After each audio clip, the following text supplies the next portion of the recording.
Okay. Okay, so the next thing we're gonna do is go through and do our interior finishes and just get some materials on a lot of this stuff that we've created. So basically, what I've done is I've created I've created kind of a look here that uses a lot of different materials. That way, I can kind of show you some different stuff throughout the entire model. So as I was building a lot of this stuff up, I would create a material and just leave it as the default kind of gray. So when I open my material editor, you'll see at the top, I've got like the barn door, just barn wood, a whole bunch of stuff. You'll notice some of my materials kind of have goofy names. So black shiny is just, it's a shiny black material for things like the inside of like the oven and stuff like that.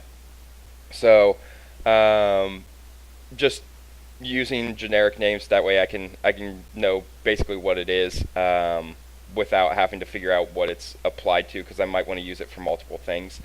So I have ceilings applied here. We'll just create a just a white ceiling for now. So I'm gonna come up here and hit replace this asset, and then under the appearance library, if I hit default, I can go to wall paint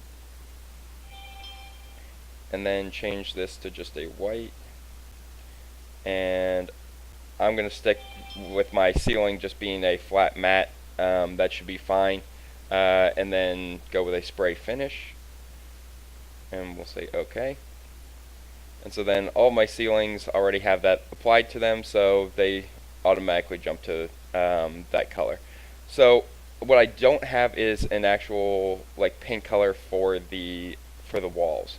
So I'm going to come down here and hit create new material and rename this. And if I rename this, I'm just going to call this, I'll just call this wall paint. That should work just fine. And then, let's see, we'll come up here to appearance, change this out, same as we did for the ceiling paint, and just go wall paint.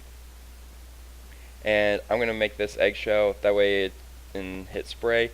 I wouldn't recommend going with roller or brush pretty much ever. The textures on them are really overemphasized in terms of seeing brush strokes and seeing like a roller mark kind of thing. They just seem to be a little too intense. So going with a spray finish seems to work a little bit better.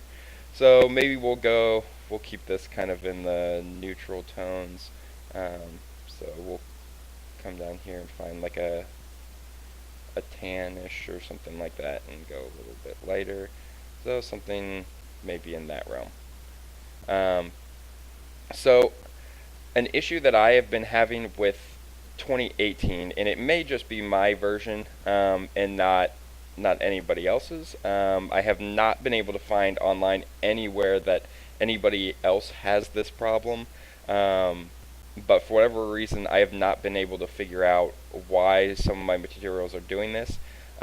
Some materials have the ability, so if you look here, they have this self-illumination where you can turn on and actually make the material itself kind of glow and emit some light. For whatever reason, a lot of my materials, even when they do not have that self-illumination turned on, are kind of glowing a little bit. They don't show shadow real well. Basically, they've got self-illumination turned on by default, and I can't seem to get it to turn off. But I have not found anywhere online that anybody else is encountering that problem. So we'll see how this turns out for me in terms of just how that glow ends up working as far as the rendering goes and stuff. But hopefully your 2018 does not have that issue. And your materials actually look how they should, because this wall color should look actually darker than what it is there. It looks like this is actually having that illumination issue as well. So if I hit OK, it's not going to apply to anything because I haven't applied that wall paint to anything. But what I can do is I'm going to come in and under modify, right here is paint. And when this is a handy feature is when you don't want to actually change the material or the kind of structure of something. So, for example, the wall has like a chipboard layer to it. If you don't want to actually make that chipboard layer called paint, or give the chipboard a color itself, because you're using that chipboard throughout an entire project and you don't want it all to be one color, you can basically come in and put a like paint something, and it will not change the makeup of that thing. So if I came in here and find my wall paint, so there's my wall paint. If I come in and say, okay, I want to paint this wall here, that wall color, I did not change it from drywall. I just basically put a kind of a mask over the top of it, so that way it'll kind of read the way that I want. So now it's just a matter of kind of going through and kind of painting the walls and surfaces that that I can see that I want to be different certain colors, and making sure that that all looks the way I want it to. So I'm going to make sure that that did not extend up on the outside. It didn't. It looks like I have kind of a wall joint issue there, but I can get to that when I get back to the outside and deal with it. So I've got some wall paint. I've gone around and I've kind of painted painted all the walls the color that I want. Next, we'll get into this kind of railing up here. So if I come up to manage and open my materials again, I have a wire mesh rail material kind of created here.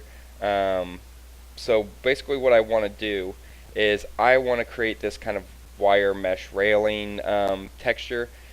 So instead of actually modeling each individual wire and getting that to look the way I want it to by modeling each individual piece of that railing, which can be a little tedious, I can do that using a material here. So under generic, this is basically what do I want the wires to look like. So I want them to be maybe some sort of stainless steel, so I'm going to make them a little bit lighter gray, and you'll see I'm getting that lovely glowing effect. For whatever reason, it's just not looking the way that this should, but hopefully yours is doing a little bit better than mine. So I'll turn on some reflectivity. Maybe I'm going to back this down a little bit because I don't want them to be too crazy. And then the big part is this cutouts. So if I turn on cutouts, it pops up and says, do you want an image?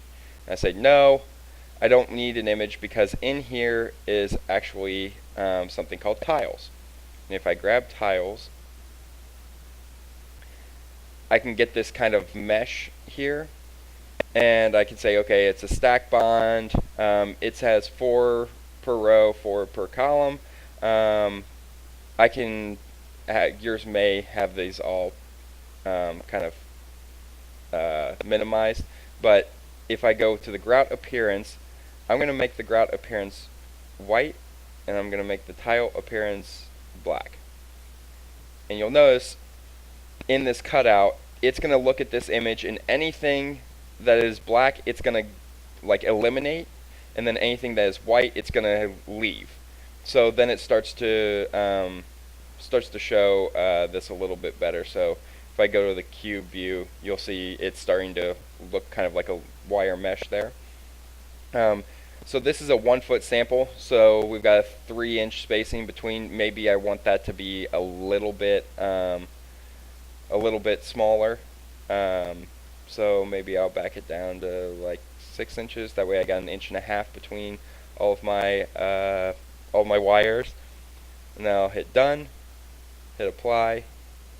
I can hit OK, and now you see I've got this kind of wire mesh look going to those pieces there, and it'll render and I can see through and all that sort of stuff. So real quick, I can go ahead and make something that has that appearance.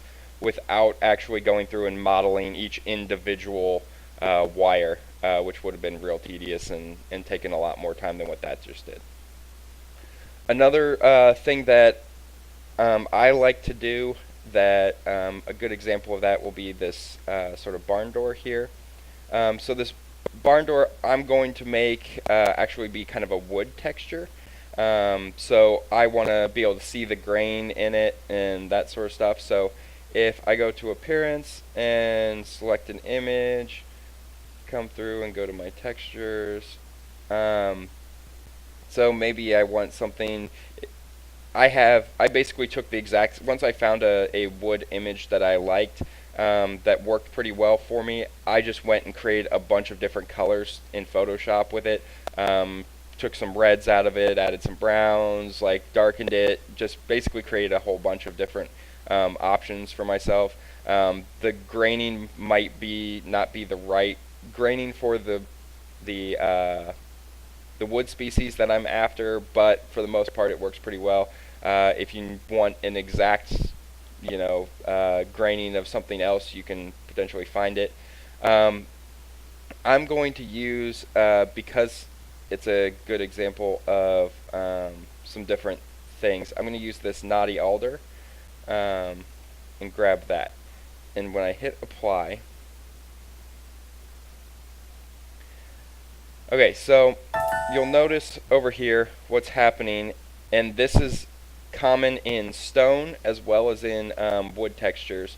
If you have something that is a distinct mark or a distinct pattern, like a knot or a veining or something like that in your texture, it's not going to look real great on your model. That goes for stone as well. If you have a big swatch of stone and you have like one reddish colored stone in the entire thing, you're going to see that reddish stone repeated over and over again, and then you're going to know, okay, I can kind of pick out how big of an image sample you used for your stone, and that's not what you want.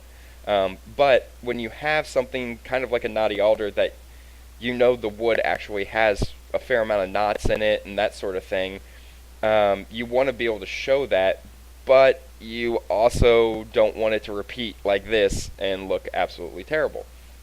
So what we'll do is we'll actually come in and I'll pull up this edit image, and I oversize my wood textures quite a bit. So if I make this like a 4-foot image,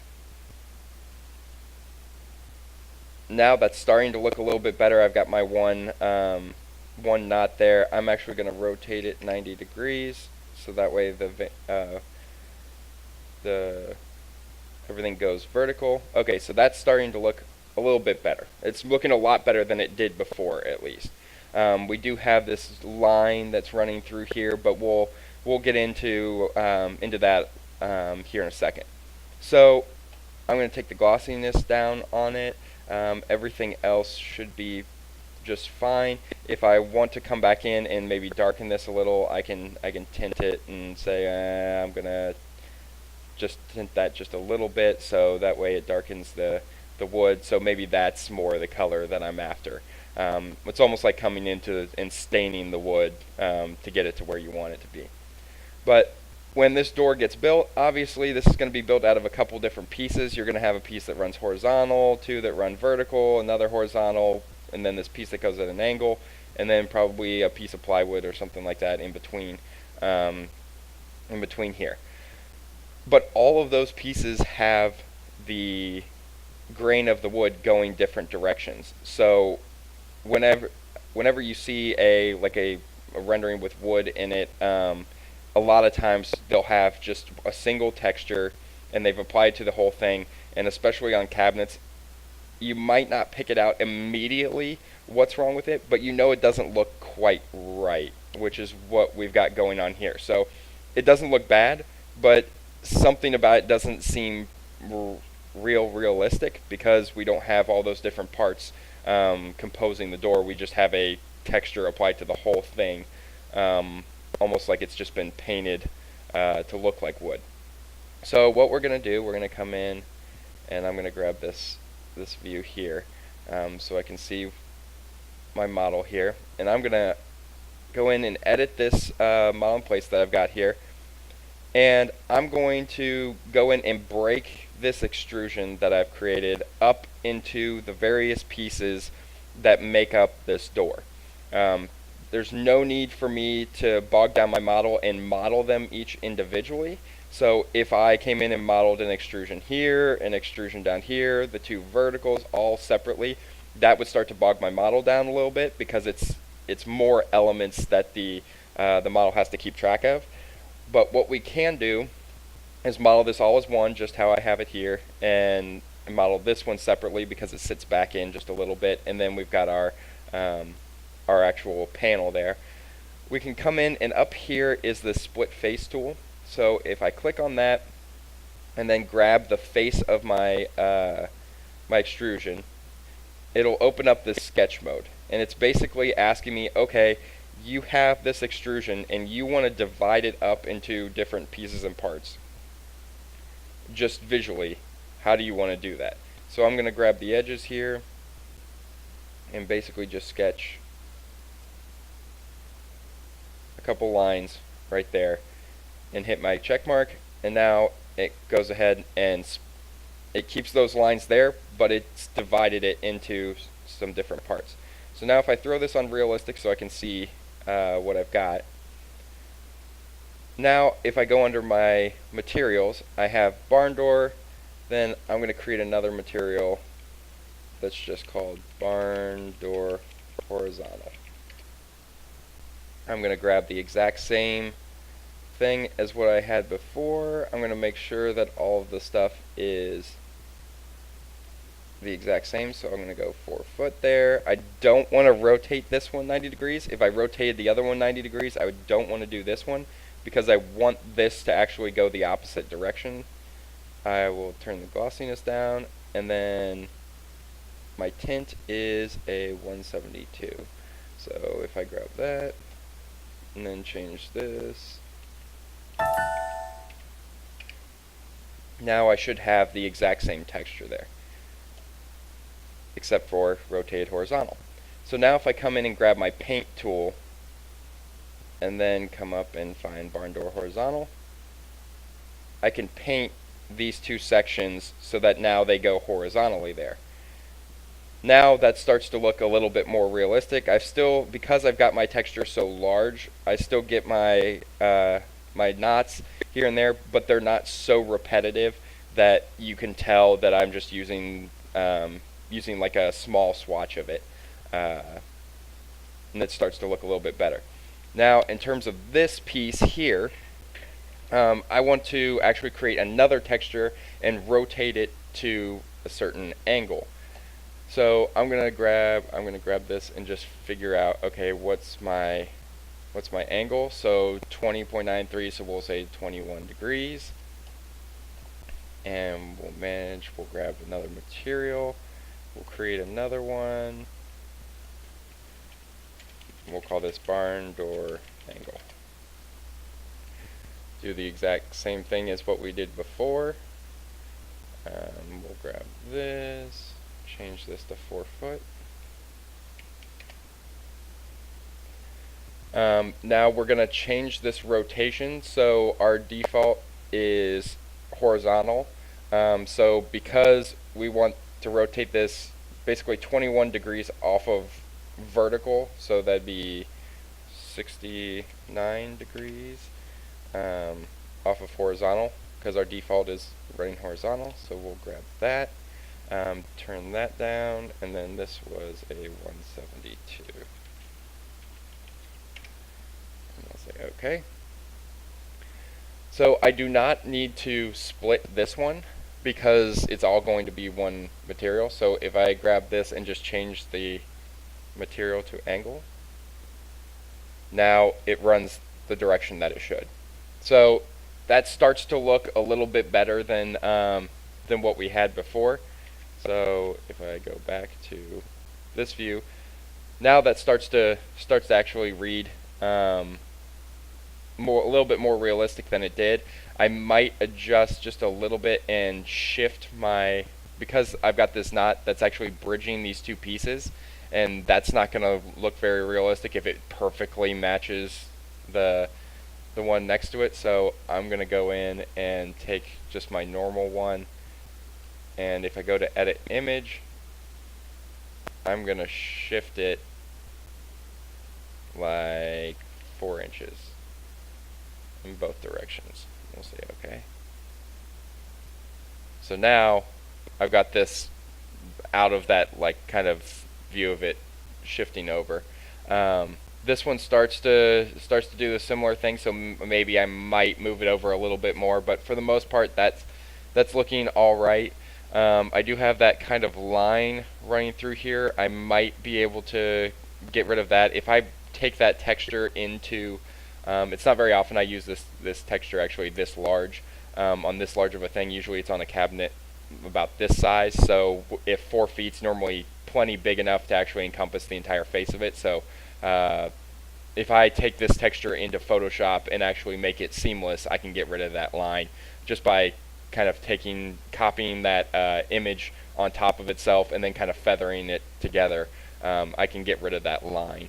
But for the most part, that's starting to look a little bit better. I'll do the same thing with the rest of these pieces that I want to be a wood texture. I'll create kind of horizontals and verticals, and like if I want this railing to all be a wood surround, I'll go in and split face the edges here, so that way I can get a horizontal graining and a vertical graining there.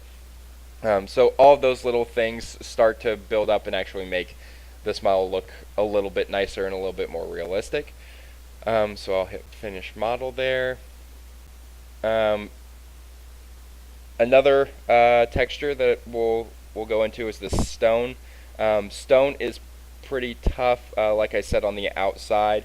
Interior stone is even tougher than exterior. So you'll notice I just noticed it jumped my looks like it jumped my texture here to be something it shouldn't have. So I've got a horizontal graining going here, so I'm just going to come in and paint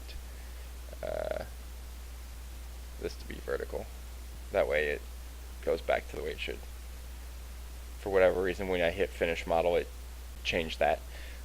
Okay, so interior stone is even tougher than exterior, because normally with an interior stone you're a lot closer to it than the exterior, so you can't really get away with any kind of crappy looking textures.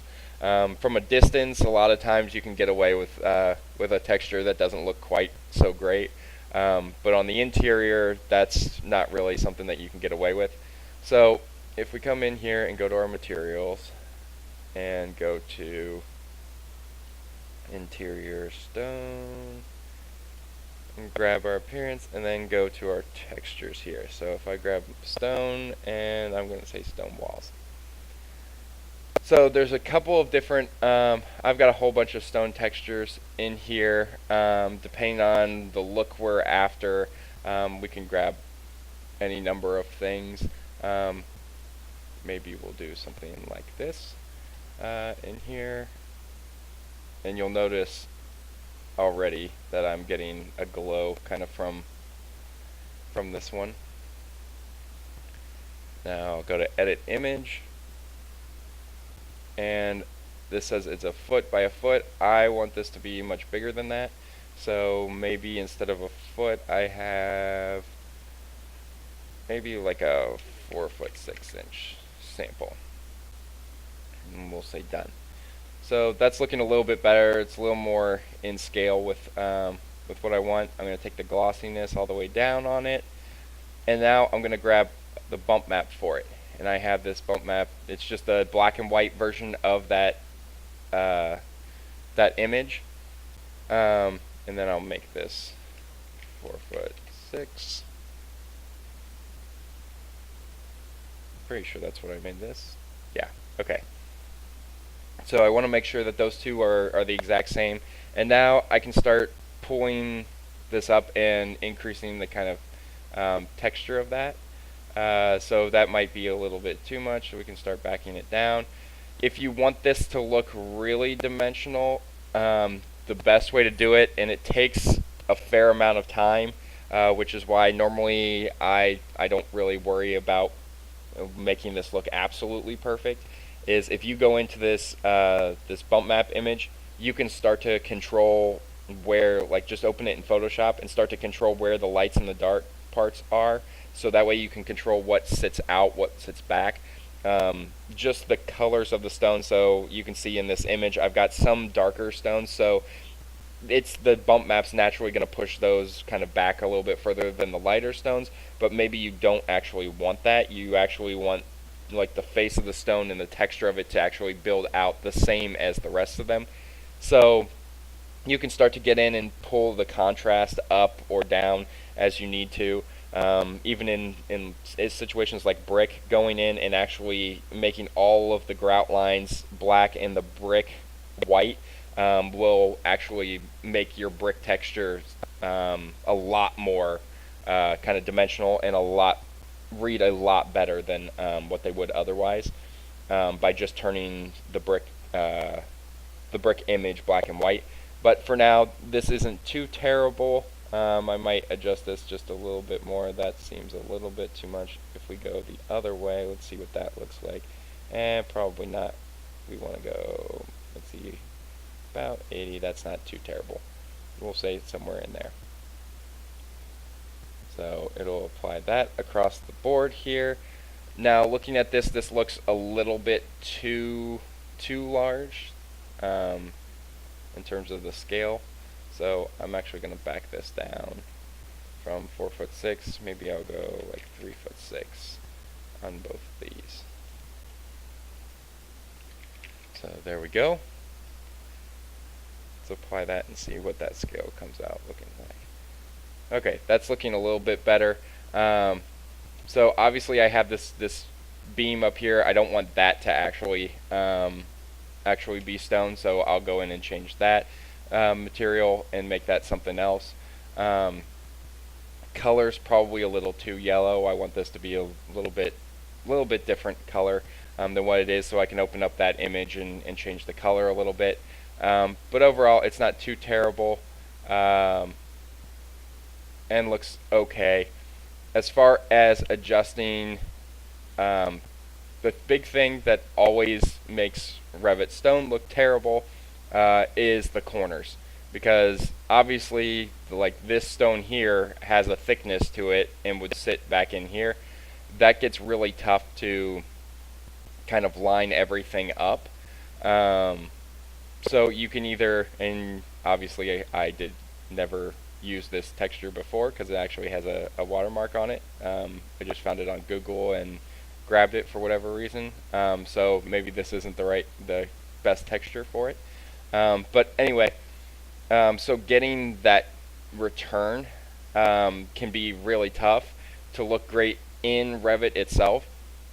So there's a couple ways around that, and you can either take all the time in the world and go through and actually move this face around until you get this portion of the image to line up perfectly, and then it will return for you. That takes a lot of time. That's just better spent on other things. And the way that I actually prefer to do a lot of this stuff, because I can control it a little bit more and a little bit better than what Revit does in here, is I will actually come in and for my stone texture, I will just say, okay, I'm going to not use this image. I'm going to make it just a plain white wall. It's going to have, I forgot to get rid of my bump map, so it still has that kind of going on with it, but I can turn that off. And if I make this a plain white wall that is going to be stone, when I render this, it'll have all the shadows and stuff like that I need on the wall that are being cast from the model, but it'll give me a plain white surface for me to bring in a stone image in Photoshop basically overlay it on over top of this wall here, I can take that image and just throw it on a multiply blending layer, and that will let all the shadows shine through perfectly. And then it also gives me the opportunity to come in and, like, okay, I'll cut out the arch out of that stone, but I can kind of feather the edge a little bit so it looks a little more jagged. Then I can copy this piece and then turn the corner with it and actually get that dimension to these stones that I want, and it'll actually give me a much better looking final product. Doesn't take too terribly long in Photoshop, and I think it ends up looking a lot better, so that's the way that I usually run with things. Also gives you the opportunity to do something like a soldier course or a header or like a keystone kind of thing over like these arches and stuff like that. So I'm going to actually just leave this as white, and I'll go in at the end in Photoshop and Photoshop that kind of stuff in. I don't do that on the exterior because on the exterior you're usually far enough back that you're not getting real up close. If I was ever this close to a stone texture on the exterior, I would make it white and then Photoshop it in. But for the most part, when you're back about this far, it tends to render and look just fine. So it's not a concern as much on the exterior as it is on the interior. So those are just a few things as far as interior finishes. Excuse me. Anything else? I think for the most part that covers most things. I think the only thing that we really need to do, I'll go through and kind of put some other materials in here. The only thing that's really left to do for the interior before we render is kind of get some lights in here. So that'll be our next step. I'll show you kind of the materials that I end up kind of throwing in here, but then we'll put in some lighting, and then we'll be basically ready to hit render and see what our space ends up kind of looking like. So that'll be next.